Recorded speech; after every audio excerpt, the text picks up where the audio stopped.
On Rosh Hashanah, we celebrate not the birth of creation, but if we look deeply, we see that the Rosh Hashanah is actually a celebration of man, of the human being, of the creation of the human being. And the question is puzzling: why don't we celebrate in the beginning of the new year? Why don't we celebrate creation? Why don't we celebrate the human being? So we can understand this with an analogy, with an episode that occurs in the Torah. In the story of the creation of Adam and Chava, which is Adam and Eve. So if you look through in the beginning of Genesis, you'll see that there are two stories that are recorded.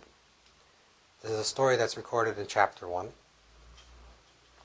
where Zachar v'Nekeva bara otam, male and female, he created them, which means that Adam and Chava were created simultaneously.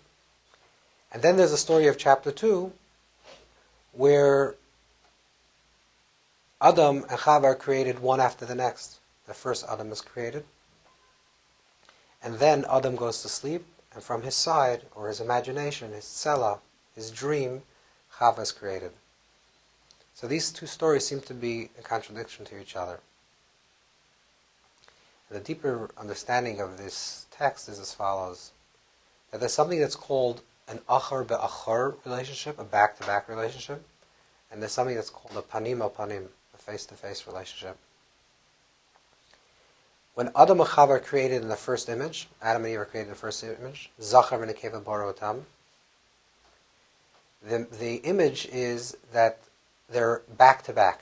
Back-to-back means one side is male, one side is female. And the deeper metaphor of that is that they're one and the same. There's no genuine encounter. A back-to-back relationship would be something similar to the way a parent has a relationship with a young child. A parent's relationship with a young child is that the child is completely dependent on the parent. Wherever the parent moves, that's where the child comes along. So it's a back-to-back relationship. One moves forward, and the other one just follows along. That's achar ba'achar. And then the deeper significance and the deeper dimension of the human being is that he was created in the second narrative panim el panim, face to face. Because if he's created back to back, and just imagine as an image that they're back to back, and then Adam goes to sleep. A slumber falls upon Adam, but Adam is actually not Adam. It's not male. It's Adam and Chava, male and female, and he sleeps. She sleeps, and now Adam and Chava are divided. When they're divided, it's called a nesira. There's a separation between these two, and now they can turn around and face to face. And that's panim al panim, face to face relationship. So the panim al panim relationship means that you encounter the other as an actual other. A parent-child relationship is achar be'achar, back to back, and sometimes people have relationships even in maturity, where one person is predominant in the relationship, and the other one just follows along. And then a real genuine relationship with a capital other is when you can face the other person and have an encounter face to face. So there's a separation between Adam and Chava, and now they can have an encounter between each other face to face. The actual process of creation, up until the creation of Adam, Chava in the second narrative, everything in creation is achar ba'achar. Everything in the relationship with the Creator is in a paradigm of back to back.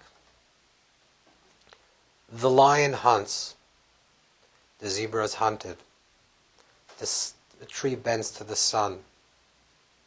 One animal is a predator, one animal is a carnivore. This creation is in a back-to-back relationship with their Creator, because who put into motion the choice whether a lion should hunt or not hunt? Whoever created the lion. Part of their genetics, part of who they are. A lion, or an animal, or for that matter anything in creation besides the human being, doesn't actually have the free choice to choose whether it desires to do the Creator's will or not. At every moment, wherever the Creator moves, which is set up in terms of how the cycle of life of creation works, that's exactly the way things work. The lion can never decide, I'm taking a vacation now, and I'm not going to go hunt. It's instinct. And the tree bends, it's instinct. This is achar b'achar relationship with the Creator, with God. The human being is created with free choice. Free choice means that we're not back-to-back relationship with our Creator, where we actually stand face-to-face. But face-to-face means that there is a genuine encounter.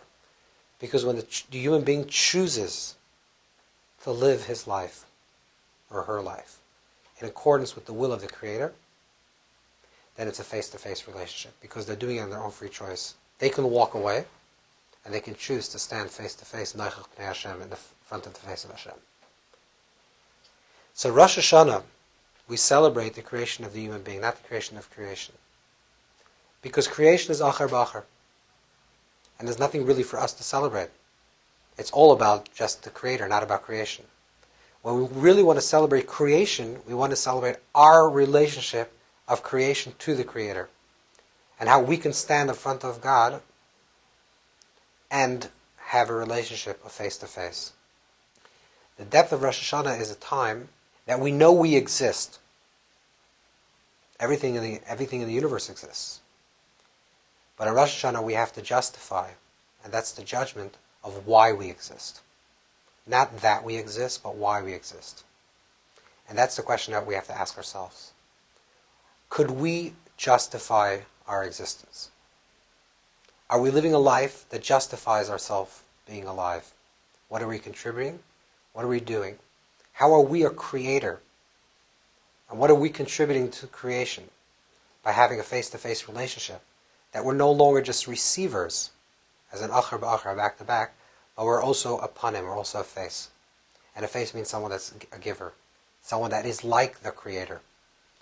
So to be and to feel the presence of Rosh Hashanah is to ask yourself, I am a creation, but I'm also participating as a creator, as a co-creator in this world. And that's the why of my existence. That's the reason why I exist. And the judgment of Rosh Hashanah on a very deep level is a judgment of your self-examination to answer that question of why I exist. Could you stand Rosh Hashanah in the synagogue or just walking down the street on Rosh Hashanah and ask yourself, could I justify my existence? And what exactly am I doing to further this creation into creating a dwelling place for Hashem's presence, for God's presence in this world? And that's what Rosh Hashanah is all about.